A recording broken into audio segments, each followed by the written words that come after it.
성도 여러분, 오늘은 2021년도 2월 마지막 주일이자 교회력으로는 사순절 두 번째 주일입니다. 우리 모두 하나님 앞에 마음을 다해 예배를 드리겠습니다.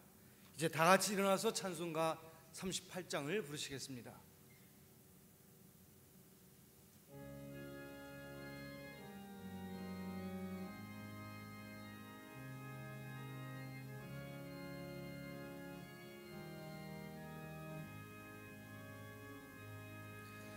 예수 우리 왕이여,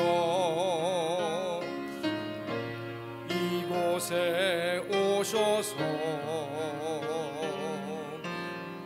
우리가 왕께 드리는 영광을 받아 주소서. 우리는 주님의 백성, 주님은 우리 왕이라. 왕이신 예수님 오셔서 좌정하사 다스리소서. 예수 우리 주시여, 이곳에 오셔서 우리가 주께 드리는 찬양을 받아 주소서. 우리는 주님의 종들, 주님은 우리 주시라. 주 대신 예수님 오셔서 이 찬양을 받아 주소서. 사도신경으로 신앙 고백을 드립니다. 나는 전능하신 아버지 하나님, 천지의 창조주를 믿습니다. 나는 그의 유일하신 아들 우리 주 예수 그리스도를 믿습니다.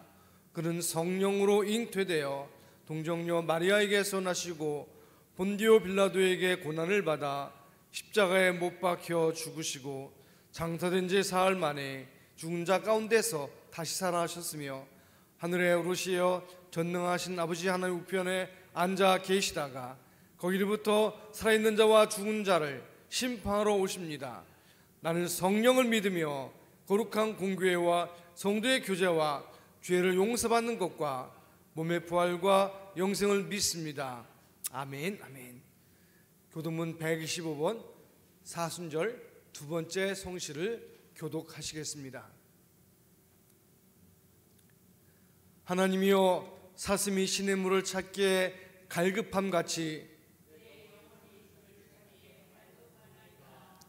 내 영혼이 하나님 곧 살아계신 하나님을 갈망하나니, 사람들이 종일 내게 하는 말이 내 하나님이 어디 있느뇨 하오니, 내 영혼아 내가 어찌하여 낙심하며 어찌하여 내 속에서 불안해하는가.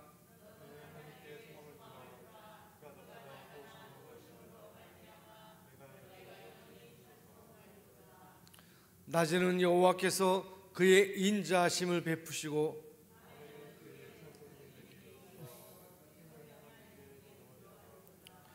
내 반석이신 하나님께 말하기를 어찌하여 나를 잊으셨나이까.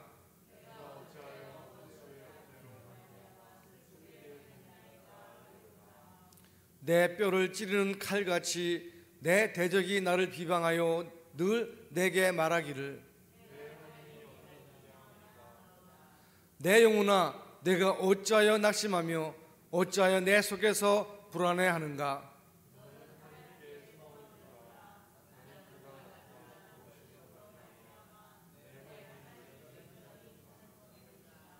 아멘. 아멘. 자리에 앉으시겠습니다. 찬송가 214장 부릅니다.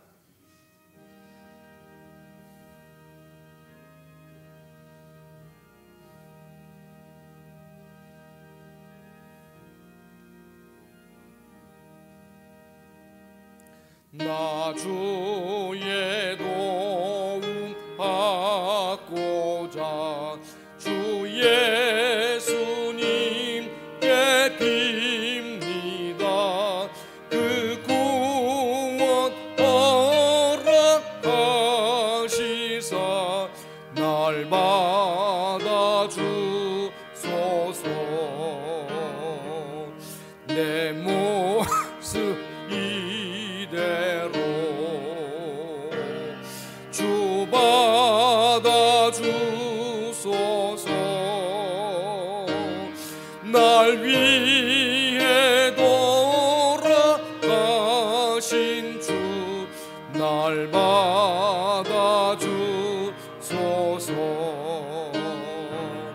큰 죄에 빠져요 죽을 날 위해 피 흘렸으니 주 형상대로 빚으사 날 받아주소서. 내 모습 이대로 주 받아주소서. 날 위해 돌아가신 주 날 받아주소서. 내 힘과 결심 약하여 늘 깨어지기 쉬우니 주 이름으로 구원해 날 받아주소서. 내 모습 이대로 주 받아주소서. 날 위해 돌아가신 주 날 받아주소서. 내 주님 서신 발 앞에 나 꿇어 드렸으니 그 크신 역사 이루게 날 받아주소서. 내 모습 이대로 주 받아주소서.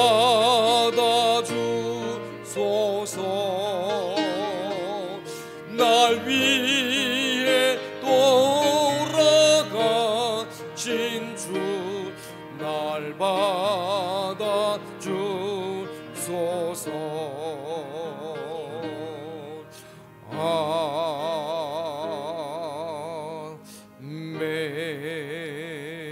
아멘. 최순애 전사님께서 기도 인도하시겠습니다. 사랑과 은혜가 충만하신 하나님 은혜의 자리로 불러주셔서 말씀 앞에 서게 하시니 감사합니다. 아멘. 저희들을 주님의 크신 능력으로 붙잡아 주셔서 항상 세상을 이기는 능력의 삶이 되게 하옵소서. 아멘. 주님의 고난을 생각하는 사순절을 지나면서 마지막 피 한 방울까지도 아낌없이 쏟으셨던 주님의 사랑에 감사합니다. 아멘. 그리스도인들이 각자의 자리에서 하나님을 깊이 예배하며 믿음으로 바로 서게 하옵소서. 아멘. 담임 목사님을 통하여 주시는 진리의 말씀을 하나도 놓치지 않게 하옵소서. 말씀을 전하시는 목사님께 큰 능력을 더하시어 말씀을 통하여 하나님의 뜻이 온전히 선포되게 하시며 듣는 저희들이 그 말씀에 순종하며 살게 하옵소서. 예배의 시종을 주님께 의탁하며 거룩하신 예수 그리스도의 이름으로 기도하였습니다. 아멘.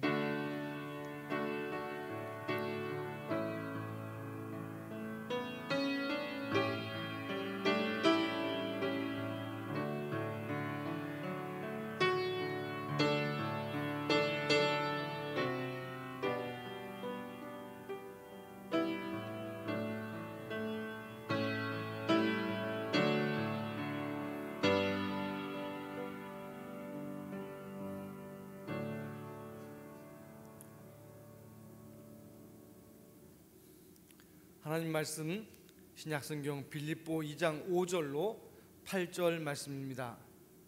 신약성경 319쪽에 그 말씀이 있습니다. 빌립보 2장 5절로 8절 말씀을 제가 받들어 읽겠습니다. 너희 안에 이 마음을 품으라. 곧 그리스도 예수의 마음이니 그는 근본 하나님의 본체시나 하나님과 동등됨을 취할 것으로 여기지 아니하시고 오히려 자기를 비워 종의 형체를 가지사 사람들과 같이 되셨고 사람의 모양으로 나타나사 자기를 낮추시고 죽기까지 복종하셨으니 곧 십자가에 죽으심이라. 아멘. 아멘. 오늘 말씀의 제목은 그리스도 예수의 마음입니다. 우리나라에서 6.25 전쟁이 일어났던 1950년 어느 추운 겨울날이었습니다. 만삭이 다 되어서 해산을 앞둔 어떤 여인이 한밤중에 산기를 느끼기 시작했습니다. 그런데 그 여인에게는 돌아보아 줄 만한 사람이 아무도 없었습니다. 남편은 이미 전쟁터에 나가서 군에 열심히 전쟁에 임하고 있었습니다. 이 여인은 평소 자기에게 친절하게 대해주었던 선교사 부부에게 가서 그들에게 도움을 요청하기로 했습니다. 그 여인은 그 눈보라가 치는 그 밤중에 이제 선교사 부부를 찾아서 집을 나섰습니다. 길은 눈으로 하얗게 뒤덮여 있었습니다. 이 여인은 조심조심 한 걸음씩 내디뎠어요. 그런데 가는 길에 작은 다리를 하나 지날 즈음에 그만 진통이 아주 심하게 느껴지기 시작했습니다. 도무지 더 이상 걸어갈 수가 없었어요. 이 여인은 이를 악물고 다리 밑으로 내려왔습니다. 그리고 그 주변에 널판치 하나를 주어서 그 위에 앉았습니다. 그리고 신음하면서 거기에서 예쁜 여자아이 하나를 순산했습니다. 날씨는 몹시 추웠죠. 그러나 이 아이에게 덮어줄 만한 아무것도 없었어요. 이 여인은 자기의 치마와 저고리를 벗어서 그것으로 갓난아이를 둘둘 말아주었습니다. 그 뒤 옆에 있던 이제 버려졌던 가마니를 끌어당겨서 바람을 막아주었어요. 그런 가운데 이 여인은 기진맥진해서 그만 정신을 잃고 쓰러져 버리고 말았습니다. 그 다음날 이른 아침이었어요. 선교사 부부는 이제 해산이 가까운 한국 친구의 안부가 걱정되었습니다. 그래서 그 여인을 찾아서 집을 나섰어요. 가는 길에 다리를 건너는데 다리 밑에서 갓난아이의 울음소리가 들리는 것이었습니다. 선교사 부부는 깜짝 놀라서 얼른 다리 밑으로 내려가 보았습니다. 그곳에서는 차마 눈뜨고 볼 수 없는 광경이 펼쳐져 있었습니다. 갓난아기는 산모의 치마와 저고리에 둘둘 쌓여서 울고 있었습니다. 그리고 그 옆에서 산모는 자기 옷을 다 아이에게 벗어주고 벌거벗은 채 마치 그 아이를 보호하려는 듯이 몸을 구부린 모습으로 이미 얼어 죽어 있었습니다. 그 여인은 바로 선교사 부부가 찾아 나선 그 사람이었습니다. 선교사 부부는 안타까운 마음으로 그 여인을 양지 바른 곳에 거의 묻어주고 그러고 난 뒤에 그 아이를 데려다가 잘 길렀습니다. 이 소녀는 커서 이제 점점점 이제 나이가 들면서 선교사 부부의 모습과 자기 모습이 다르다는 것을 알게 되었어요. 그래서 이 소녀는 종종 이 선교사 부부에게 자기가 왜 이 가정에 들어오게 됐는지 내력에 대해서 물어보곤 했습니다. 마침내 이 아이가 12번째 생일을 맞이했을 때 선교사 부부는 그 아이에게 과거에 있었던 일을 그대로 알려주었습니다. 이 소녀는 그 얘기를 다 듣더니 자기 어머니 무덤으로 데려가 달라고 요청했습니다. 그 소녀는 그 어머니 무덤 앞에 섰습니다. 그리고 이 소녀는 하염없이 눈물을 흘리면서 오열했습니다. 그 뒤에 소녀는 선교사 부부에게 좀 잠깐 나 혼자 있게 해달라고 부탁했습니다. 그래서 소녀는 혼자 남게 되었어요. 소녀는 자기가 입고 있던 옷을 하나하나 벗기 시작했습니다. 그리고 그 옷으로 그 어머니의 무덤을 정성스럽게 덮어주었습니다. 그리고 이 소년은 어머니 무덤에 엎드려서 이렇게 말했습니다. 어머니, 그때가 지금보다 더 추웠나요? 어머니, 그때가 지금 여기보다 더 부끄러웠나요? 하고 물으면서 그 사랑에 목이 메어서 감격하면서 울고 또 울었습니다. 사랑하는 성도 여러분, 우리는 그 예수님의 고난당하심을 기억하는 사순절을 우리가 지금 보내고 있습니다. 우리를 위해서 죄인처럼 수치스러운 십자가에 매달려서 고난당하시며 돌아가신 그 주님을 여러분 꼭 기억하시기 바랍니다. 이 시간 우리 모두가 그 십자가에 나타난 우리 주님의 사랑을 다시 한번 되새겨보는 은혜가 있기를 주의 이름으로 부탁을 드립니다. 사도 바울은 오늘 본문에서 이렇게 얘기합니다. 5절에 보니까 너희 안에 이 마음을 품으라 곧 그리스도 예수의 마음이니, 그렇게 말하고 있어요. 다시 말하면 예수 그리스도의 마음을 품고 살아가라는 거예요. 그 당시 사도 바울이 빌립보의 교회 편지를 보낼 때 빌립보 교회는 하나가 되지 못했어요. 그 교회 두 명의 여성 지도자 유오디아와 순두개가 서로 분열을 일으켰어요. 다툼이 있었어요. 사도 바울은 교회 화합과 일치를 위해서 그들 안에서 예수 그리스도의 마음을 품으라고 말하고 있는 거예요. 어느 한 사람의 마음이 아니라 그 두 명의 지도자의 한쪽에 속해서 그들의 마음에 드는 것이 아니라 예수 그리스도의 마음을 품으라는 것입니다. 사실 우리가 예수 그리스도의 마음만 품으면 아무런 문제가 없어요. 예수님이 우리를 사랑하셨듯이 우리도 서로 사랑할 수밖에 없게 될 것입니다. 예수님이 죽기까지 하나님 명령에 복종하셨는데 우리도 말씀대로 순종하며 살아가는데 무슨 문제가 생기겠습니까? 예수님이 우리를 위해서 자신을 한없이 낮추신 것처럼 우리도 자신을 낮추면서 겸손히 살아가는데 우리 사이에 무슨 문제가 생기겠습니까?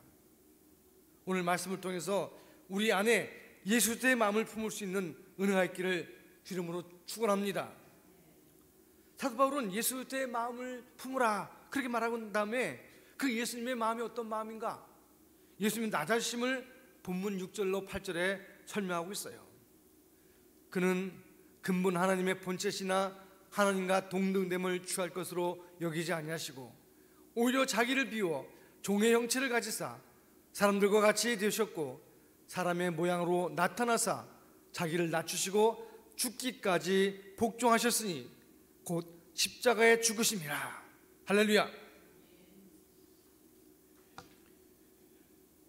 어디서부터 출발되었습니까? 예수님의 근본은 하나님의 본체라는 말로부터 시작됩니다. 다시 말하면 예수님은 하나님과 똑같은 분이에요. 예수님은 하나님이십니다. 지극히 높으신 영광의 자리에서 출발하셨어요. 그리고 어디까지 낮으셨습니까? 맨 마지막에 보면 십자가에 죽으심이라 그렇게 돼 있죠. 예수님이 죄인처럼 십자가에 달려서 고통을 당하면서 돌아가셨다는 거예요. 가장 높은 자리인 하나님의 자리에서 내려와서 가장 낮은 수치의 자리까지 예수님은 자신을 낮추고 또 낮추셨다는 거예요. 이런 예수님의 마음이 오늘 우리 모두의 마음이 되기를 주의로 축원합니다. 그럼 예수님의 마음은 어떤 마음일까요? 첫 번째로 예수님은 하나님이시라는 것을 우선 알아야 합니다. 6절과 7절에 그는 근본 하나님의 본체시나 하나님과 동등됨을 취할 것으로 여기지 아니하시고 오히려 자기를 비우셨다 그렇게 말씀하고 있어요. 예수님의 근본은 하나님의 본체라는 것입니다. 여기서 말하는 본체는 8절에 나타나는 모양과 비교해서 생각하면 더 쉽게 이해할 수 있습니다. 본체는 내적인 형상을 말하는 거예요. 그러니까 모양은 외적인 형상을 말하는 것이죠. 그러니까 본체는 본질적인 것이고요, 모양은 비본질적인 거예요. 본체는 영원불변하지만 바뀌지 않아요. 그러나 모양은 시시때때로 환경에 따라서 바뀌어집니다. 우리들 한번 생각해 보시기 바랍니다. 우리가 어머님 뱃속에서 태어날 때 우리의 모양과 우리의 모습 정말 점점 변하지요. 나이가 들면서 우리의 모양은 자꾸 바뀌어집니다. 이처럼 모양은 시시각각으로 변하게 됩니다. 그러나 우리의 본체는 어머니 뱃속에 태아로 있을 때뿐만 아니라 그 후에 태어나서 늙어 죽을 때까지 우리의 본체는 변하지 않습니다. 본체는 언제나 나라고 하는 사람, 인간, 그것이 불변하는 거예요. 그러면 예수님의 본체는 무엇입니까? 그는 근본 하느님의 본체시나, 그렇게 말하고 있어요. 예수님의 모양이 어떻게 변하든지 간에 예수님은 영원 전부터 영원 후까지 하나님이시라는 거예요. 예수님은 하나님이시라는 거예요. 그런데 예수님은 하느님과 동등됨을 취할 것으로 여기지 아니하셨다, 그렇게 말씀하고 있어요. 그래서 예수님은 세세무궁토록 우리의 찬양과 경배와 영광을 받으시기 합당하신 하나님이세요. 그런데 예수님은 하느님과 동등됨을 취할 것으로 여기지 아니하시고, 그리고 자기를 낮추셨다는 거예요. 한 걸음 더 나가서 예수님은 자기의 마음을 비우셨다는 거예요. 예수님은 자신의 무엇을 비우셨다고 했어요? 하늘 보좌에서 누릴 수 있는 모든 영광과 모든 찬란한 것들을 다 버리시고, 우리를 위해서 다 버리시고 비우시고 이 세상에 오셨다는 거예요.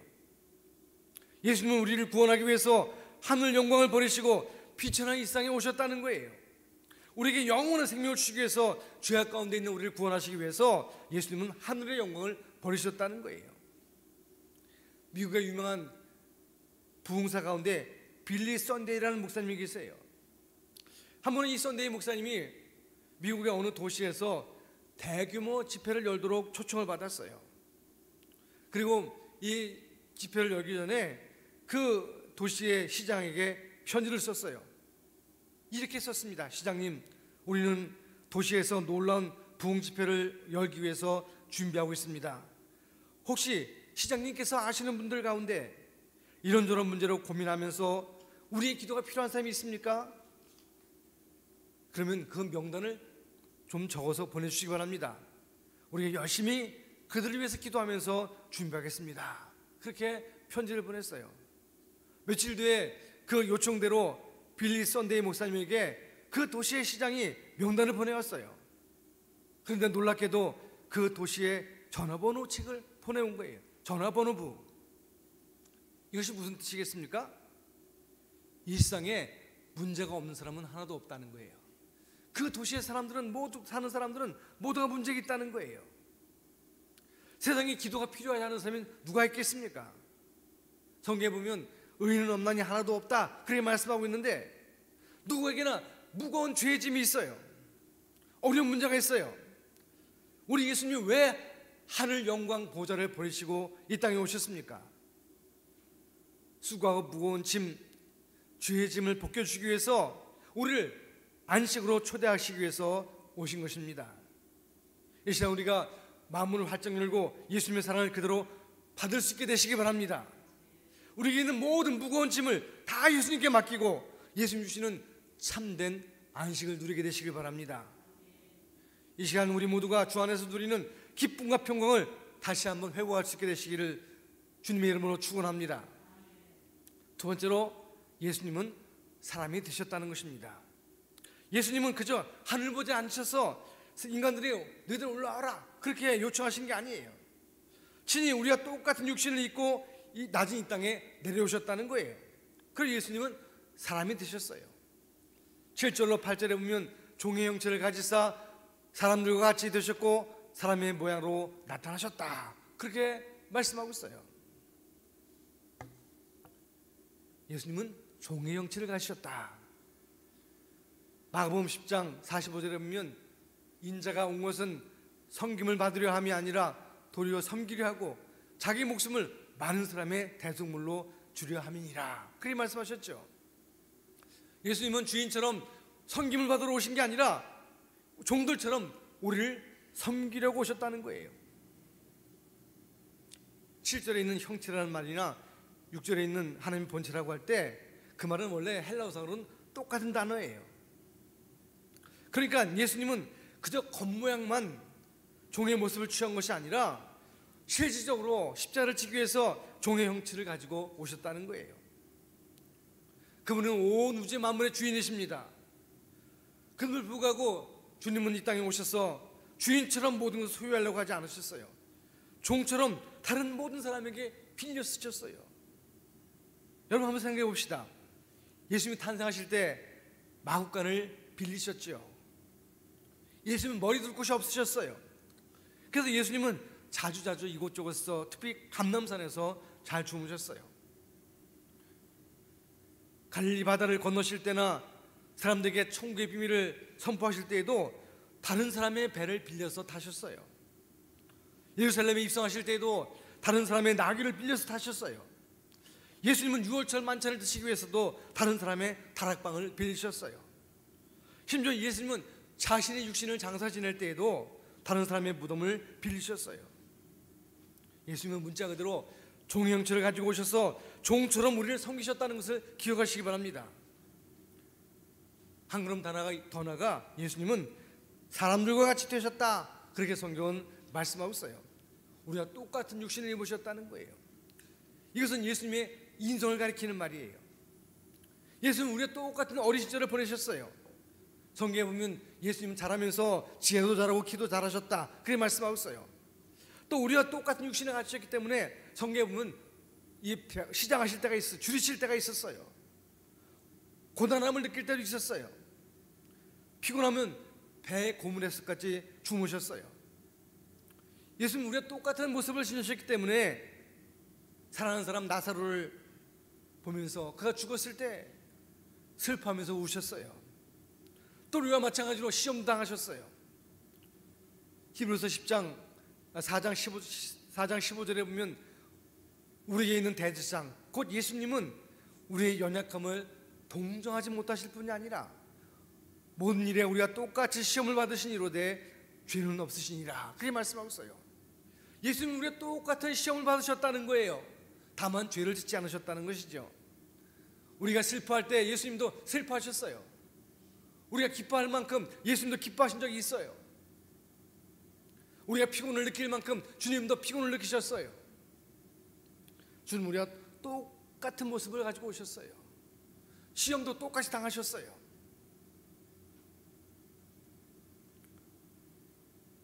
오늘 성경에 보면 예수님은 사람의 모양으로 나타나셨다 그랬어요. 조금 전에 말씀드렸던 사람들과 같이 되셨고 하는 말씀과 사람의 모양으로 나타나셨음에 하는 말씀은 단순한 반복처럼 보일 수도 있을 거예요. 그러나 여러분, 사람들과 같이 되셨다 하는 말은 하나님 편에서 하는 말씀이고요, 사람의 모양으로 나타나셨다 하는 것은 인간 편에서 하는 말씀이에요. 다시 말하면 예수님은 사람의 모양으로 나타나셨기 때문에 예수를 믿지 않는 유대인들은 예수님께서 보이는 그 겉모양, 그죠? 인성만을 보려고 했어요. 그러니까 예수님의 신성을 보지 못했다는 거예요. 예수님 많은 기적을 베푸셨습니다. 권세 있는 가르침을 주셨습니다. 그런데도 불구하고 유대인들은 어떻게 했어요? 예수님을, 야, 저 사람은 요셉의 아들이 아니냐? 우리가 그 부모 요셉을, 마리아를 아는데 그가 하늘에서 내려왔다고 주장하는구나. 내가 볼 때는 50도 안 됐는데 어떻게 아브라함을 보았다고 얘기하느냐? 그렇게 사람들은 중얼거렸어요. 예수님을 비방하고 배척했어요. 예수님이 사람의 모양을 입고 나타나셨기 때문에 예수님은 이 세상의 사람들로부터 수많은 멸시와 천대를 받으셨다는 거예요. 우리는 성자 다미엘의 이야기를 압니다. 하와이 옆에 있는 몰로카이라는 작은 섬이 있어요. 그 섬은 우리나라의 소록도 같은 그런 섬이에요. 많은 나병 환자들이 그곳에 모여 살고 있었습니다. 다미엘은 그들에게 줄 구호 물자를 많이 싸들고 가서 그 섬으로 들어갔어요. 그들에게 복음을 전하기 위해서 들어갔습니다. 그럼에도 불구하고 그곳에 살고 있는 사람들은 마음의 문을 열지 않았어요. 왜냐하면 다미엘은 건강하고 외형상으로 아무런 어려움이 없는 사람이지만 그 성에 있는 사람들은, 그 섬에 있는 사람들은 전부 나병으로 고통을 받는 사람들이었어요. 서로 처지가 다르지요. 그러니까 그들은 생각하기를 이 다미엘이 자기들이 이해할 수 없을 것이다 생각했어요. 그때 다미엘은 뭐라고 기도했습니까? 하나님, 그들의 마음을 활짝 열기 위해서는 그들과 똑같은 나병 환자가 되기를 원합니다. 저에게 나병을 허락해 주옵소서 기도했다는 거예요. 그리고 그에게 이 나병, 문둥병이 생겼어요. 사람들은 이 다미엘에게 치료를 받기 위해서 몰로카의 섬을 떠날 것을 권유했어요. 그러나 그는 그렇게 하지 않았습니다. 스스로 나병 환자가 되었어요. 그 모습을 보면서 그곳에 있는 나병 환자들이 비로소 마음 문을 열게 되었다는 거예요. 그리고 다메인이 전하는 복음을 즐겨 받게 되었다는 것입니다. 성도 여러분, 왜 하나님이 우리 인간의 육신을 입고 이 땅에 오셨습니까? 우리의 마음문을 활짝 열기 위해서 오신 거예요. 우리가 똑같이 슬퍼하고, 우리가 똑같이 피곤해하고, 우리가 똑같은 한계를 느끼면서 우리에게 복음을 전하셨어요. 우리가 똑같은 육신을 입고 오셔서 우리의 마음문을 열기를 바라신 거예요. 이 시간 우리 마음의 문을 활짝 열고 우리를 향하신 예수 그리스도의 마음을, 그 사랑을 그대로 받게 되시길 주로 축원합니다. 세 번째로, 예수님은 십자가에 달려서 돌아가셨다는 거예요. 예수님은 사람의 모양으로 나타나셨기 때문에 온갖 멸시와 천대를 받으셨지요. 그런데 예수님은 자기를 멸시하고 천대하는 사람을 향해서 싸우려 들지 않았어요. 오히려 자신을 더 낮추셨다는 거예요. 사람들은 예수님 얼굴에 침을 뱉었습니다. 주먹으로 치기도 했습니다.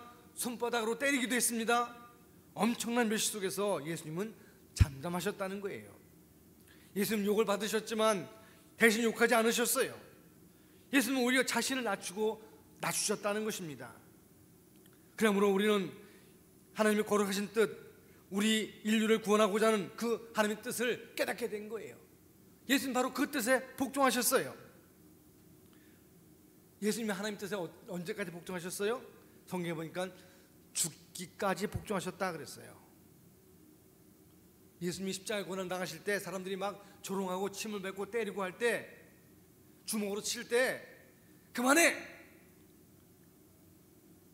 너희들은 내가 누군지 알아? 아마 그렇게 할 수 있었을 거예요. 예수님은 하나님의 능력으로 한번 본때라도 보일 수 있었을 거예요. 그러나 예수님은 억울하게 신문당하실 때에도, 십자가를 지고 골고다 언덕을 올라가실 때에도 그렇게 하지 않으셨어요. 그 십자가에서 엄청난 고통을 당하실 때 끝까지 잠잠하셨다는 거예요. 죽기까지 하나님의 뜻에 복종하셨다는 거예요. 여러분, 예수님이 그저 돌아가셨다 그렇게 생각하는데, 성경에 보니까 십자가에 죽으셨다는 사실을 분명하게 말씀하고 있어요. 이 십자가라고 하는 형틀은요, 원래 페르시아 사람들이 이제 개발한 거예요. 사람을 나무에 매달아서 이렇게 대롱대롱 매달아 놓았어요. 못을 바꾸서 그 못의 힘에 의해서 사람이 몸무게가 지탱되는 거죠. 그리고 때 옆에서 세워놔서 사람을 말려 죽이는 거예요. 정말 끝까지 고통을 하게 만드는 거예요. 여러분, 옛날에 우리나라에서 그 이제 망나들이 말이죠, 그 칼을 가지고 이제 사람을 이렇게 머리를 치잖아요. 근데 그 역사 기록에 의하면요, 그 망나니들에게 이제 처형당하는 그 사람의 친척들이나 가족들이 돈을 줬다 그래요. 뇌물을 줬다. 왜냐하면 너무 고통당하지 않게, 빨리 고통당하지 않고 빨리 갈 수 있도록 해달라고. 생각해보세요. 망나니가 정말 그 칼을 쓰는 데에 따라서 끝까지 고통을 느끼면서 죽을 수밖에 없잖아요. 그러니까 고통당하지 않게 빨리 처형해달라고 그렇게 뇌물을 줬다는 기록이 있어요. 여러분, 그런데 여러분, 십자가는 어떻습니까? 고통을 잠깐 당하는 게 아니에요. 끝까지 계속 목마름의 고통뿐만 아니라 못 박히는 그 고통, 또 많은 고통을 동반하는 형벌이에요. 나중에 이제 페르시아 사람들에 의해서 개발되었지만 로마 시대에 많이 사용됐어요. 어떤 사람들에게 그것을 사용했습니까? 주인에게 반항한 노예들, 또는 사회적으로 국가적으로 큰 죄를 지은 흉악범들, 로마의 반란을 꾀한 사람들, 그런 사람들에게 십자가 형벌을 주었다는 것입니다. 너무나 고통스럽고 수치스러운 형벌이었어요. 그래서 성경에 보면 이 십자가는 유대인에게는 거리끼는 것이고 이방인들에게는 미련한 것이었다, 그렇게 말씀하고 있어요. 그런데 예수님이 우리를 위해서 그 십자가를 치셨다는 거예요. 하나님이신 그분이 지극히 높은 자리에서 못난 우리를 구원하기 위해서 지극히 낮은 수치의 자리까지 낮아지고 또 낮아지셨다는 거예요. 성도 여러분, 예수님은 십자가 달리시기 전날 이제 고린도전서 11장 25절에 보면 이렇게 말합니다. 잔을 드시고 이 잔은 내 피로 세운 새 언약이다, 그렇게 말씀하고 있어요. 예수님은 자신의 피를 흘리심으로 우리의 모든 죄를 깨끗하게 씻어주셨어요. 그 영원한 언약을 우리에게 베푸셨어요. 그래서 우리는 예수님 이후를 시대를 신약시대라 그래요. 새로운 언약의 시대다, 그렇게 말하는 거예요. 예수님은 신이 십자가에 달리셔서 몸머리에 피 흘려 우리의 죄악을 용서하시고 우리를 죄악 가운데 구원하시기 위해서 영원한 생명을 우리에게 허락하신 줄로 믿습니다. 영생을 얻은 우리들, 그래서 예수의 마음을 품고 예수님이 우리를 사랑하신 것처럼 우리도 서로 사랑하며 사시길 바랍니다. 예수 그리스도의 마음을 품고 예수님 죽기까지 복종하신 것처럼 하나님 뜻에 복종합시다. 순종합시다. 또 예수님이 우리를 위해서 한없이 자기를 낮추신 것처럼 우리도 그리스도의 마음을 품고서 자신을 낮춥시다. 높은 데 두지 말고 마음을 낮은 데 두시기 바랍니다. 그래야 할 때 우리는 저절로 주 안에서 하나가 될 수 있습니다. 이 사순절 기간에 주님의 뒤를 따라서 주님을 품받아서 정말로 주의 몸된 교회가 평안히 든든한 가운데 서기를 주의 이름으로 축원합니다. 우리 모두가 주님을 품받아서 아름다운 사랑의 열매를 맺게 되시길 바랍니다. 이 사순절 기간은 주님을 닮아가는 기간이에요. 주님을 따라가는 기간이에요. 주님을 닮아가는 은혜와 축복이 우리 모두에게 넘치길 주님의 이름으로 축원합니다. 기도드리겠습니다. 하나님 아버지, 오늘 구원하기 위해서 높고 높은 보좌를 비우시고 이 땅에 오셔서 가장 낮고 천한 자리에 임하시고 죽기까지 복종하신 것을 기억합니다. 주님의 십자가를 통하여 구원받은 저희들이 주님의 사랑을 기억하게 하시고 그 사랑 본받아 우리 살 수 있도록 은혜를 부어주옵소서. 우리 안에 예수 그리스도의 마음을 품고 살아갈 수 있도록 저희를 붙들어 주옵소서. 주께서 함께 하심을 믿사옵고 예수님의 이름으로 감사하며 기도드리옵나이다. 아멘. 찬송가 455장을 다 같이 부르십니다.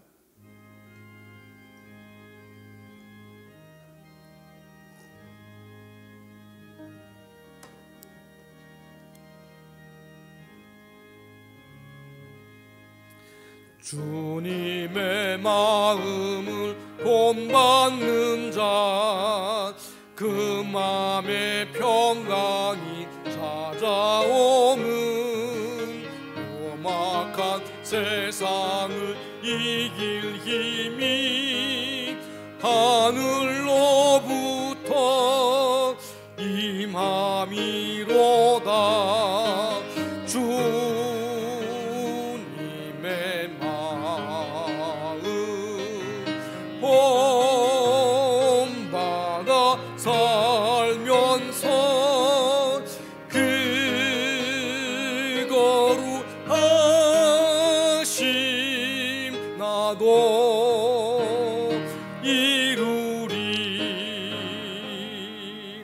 주 모습 내 눈에 안 보이며 그 음성 내 귀에 안 들려도 내 영혼 날마다 주를 만나 신령한 말씀 늘 배우도다. 주님의 마음 본받아 살면서 그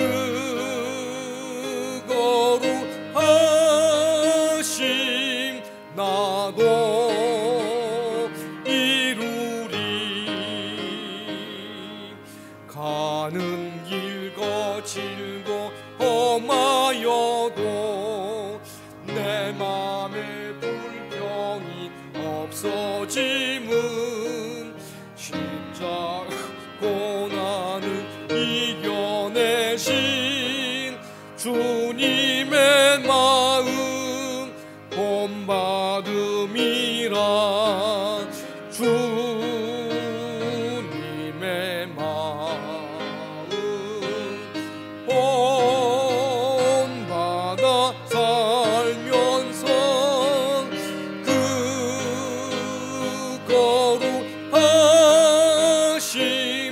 나도 이루리. 주 예수 세상에 다시 오신 그날엔 무섬도 변화하여 주님의 빛나는 그 형상을 함께 보며 주 찬양하리. 주님의 마음 본받아 살면서 그 거룩하심 나도 이루리. 아멘. 기도드리겠습니다. 주님의 마음을 본받아 주님을 닮아가기 원합니다. 이 사순절이 그러한 은혜를 받는 귀한 절기가 될 수 있도록 인도해 주시옵소서. 이 시간 순서에 따라 주님 앞에 귀한 예물을 드립니다. 우리를 죄악 가운데 사망 가운데 건신 주님, 주님의 그 사랑을 우리가 무엇으로 다 보답할 수 있겠습니까? 그 사랑에 감사하는 마음으로 주 앞에 나와 예배드리며 주의 말씀을 들으며 또 주님 앞에 귀한 예물을 드리오니 주님 안에서 주를 닮아가며 주님 사랑하는 마음을 담아 드리오니 주님 받아 주옵소서. 주께서 함께 하사 이 헌금이 세는 곳마다 하나님 놀라운 기적이 나타나게 하시고 주의 교회가 평안하게 든든히 서가게 하시고 또 주님이 우리를 위해서 십자가 지시고 부활하셨다는 그 기쁨의 소식을 온 세상에 전하는 데 쓰일 수 있도록 은혜를 부어 주옵소서. 주의 권능과 능력으로 저희를 붙드사 이 사순절 기간이 은혜 충만한 기간이 되게 하시고 우리 심령에 참다한 부흥이 찾아오는 귀한 절기가 될 수 있도록 함께해 주옵소서. 주의 인도하심을 믿사옵고 예수님 이름으로 감사하며 기도드리옵나이다. 아멘.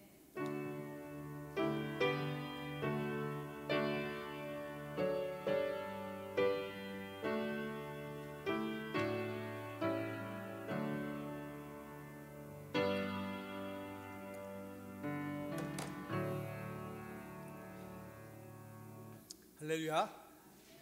오늘은 사순절 두 번째 주일입니다. 우리를 위해서 십자가를 지신 예수님을 깊이 생각하는 귀한 절기가 되시기 바랍니다. 이정래 권사님은 이제 수술 마치고 회복을 하는 중에 계신데 지금 일반 병실로 옮기셨습니다. 수요예배 안내 말씀을 다시 한번 드리겠습니다.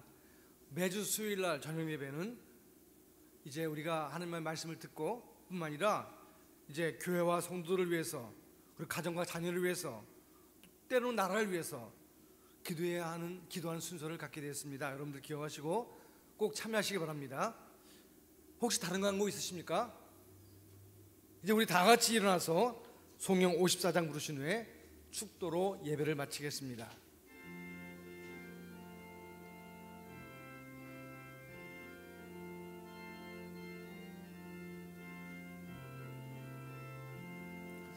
주여 복을 구하오니 병이 가게 하시고 사람마다 주 은혜로 이기도록 하시고 광야 같은 세상에서 항상 인도하소서.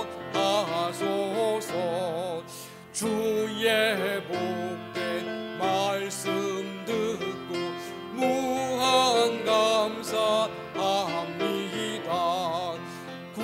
구원받은 주의 성도 열매 맺게 하시며 하나님이 우리 함께 항상 계신 옵소서.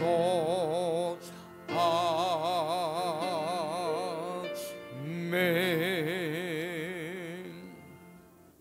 이제는 우리를 위하여 하늘 영광 보좌 버리시고 이 땅에 오사 자신을 낮추시고 죽기까지 순종하사 십자가를 지신 우리 주 예수 그리스도의 은혜와 하나님의 귀한 사랑하심과 성령님의 교통하심과 충만의 주 인도하심이 우리 안에 예수 그리스도의 마음을 품고 주님 따라가기 원하는 모든 심령 속에 이제부터 영원히 함께 하시기를 간절히 축원하옵나이다. 아멘.